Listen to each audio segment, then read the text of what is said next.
Hey, I'm Richard Marshall. We're currently in Pall Barbers in London, West End, which is my business, which I've had for the last 7 years.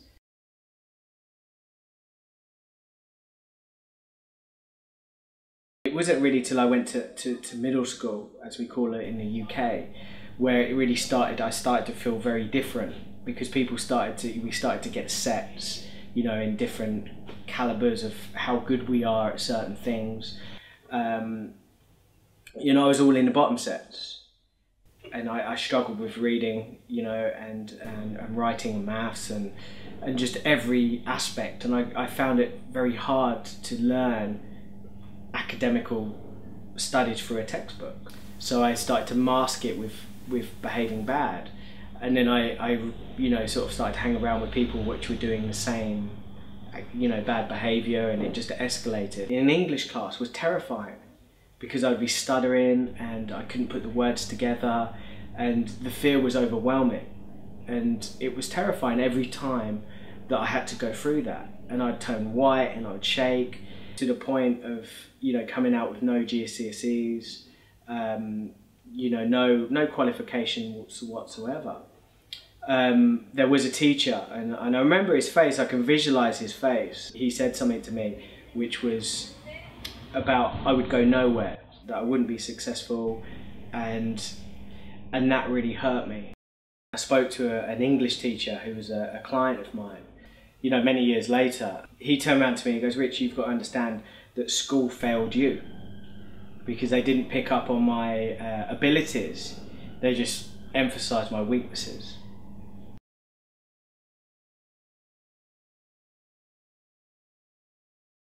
My sister's fiance was a barber, and I went in to see him one day to get a haircut, and I was quite young, and I got offered a Saturday job if I wanted to sweep the hair. And when I left school, they'd offered me an apprenticeship to be a barber. I was sort of worried about what other people would think. Cutting hair, is it this, is it a bit puffy, is it, so on. And I just got the advice to just get a trade. And I started working at, I think it was about five days a week.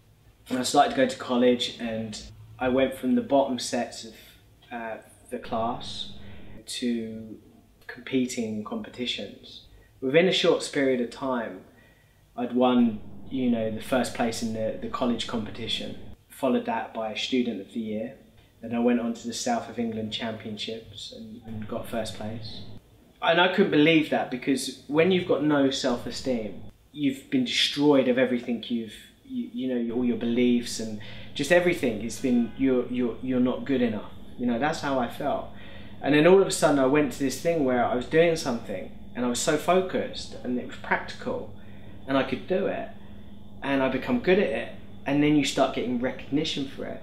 I won all the competitions what were put in front of me, and I started to excel. I got to know everyone around town, and I started to feel whole again,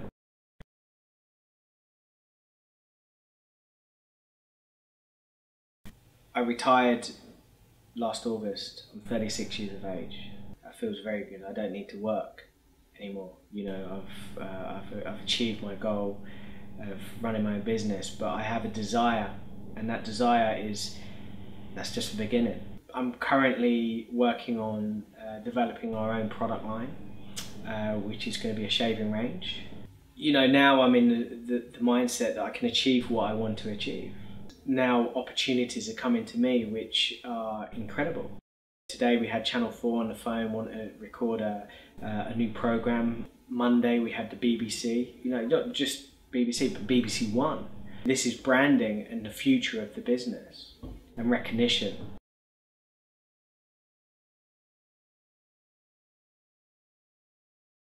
One of the things what I would suggest is really looking at what you're good at. The stuff what you really enjoy doing. Now if you've got something in your life which makes you happy and you're good at, then you're more likely to have motivation to really work at that. My journey was really, it was put in front of me. I didn't choose it. It wasn't something what I chose. I woke up one day and I said, right, I'm going to be a barber, I'm going to do this, and it didn't happen like that. It was opportunities what were put in front of me, and I just took the opportunities.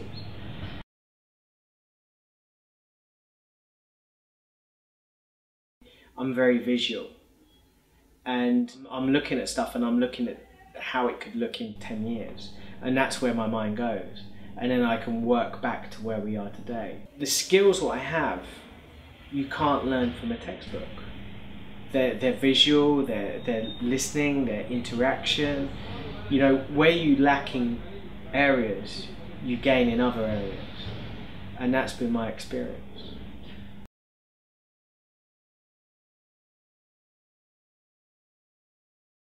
It really depends on the individual and their view on fear. How much fear they have around it, and how much negativity they have. Because some people will just be drawn to the negative aspects of running a business. Some people would just be drawn to the positives. There was times when I did think, what have I done? Why have I got into this? And people were saying, what are you doing? Why are you, you know, and I just had to persevere and dig deep and focus and pull through that. If you've got the right attitude and you apply yourself in the right way, you can come through all of this. And then after a while, you see situations before they happen, and you can nip things in the bud and you make better decisions.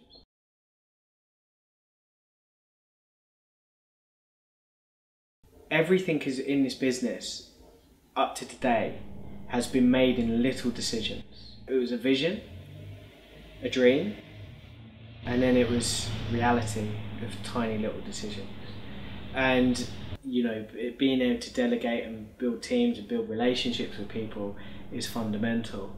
What happens is that I set up systems so people could manage themselves, like getting the change each day, doing the towels, putting the cold towels in the fridge for the wet shaves.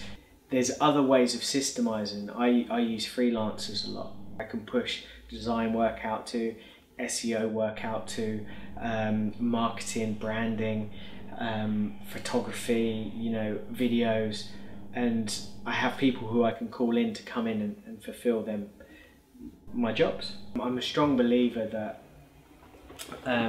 dyslexia is a gift, and you can recruit people into different areas of your life, analyticals, you know, people with accountants, people with different writing skills, because you know 85% of the UK population, or 86% I think, have them skills. We have 14% which is dyslexic. So we have a unique angle on life, we have a unique viewpoint. And I believe that if we start to believe in that and plug into that and get around other dyslexics who are doing well, I think the world's your oyster.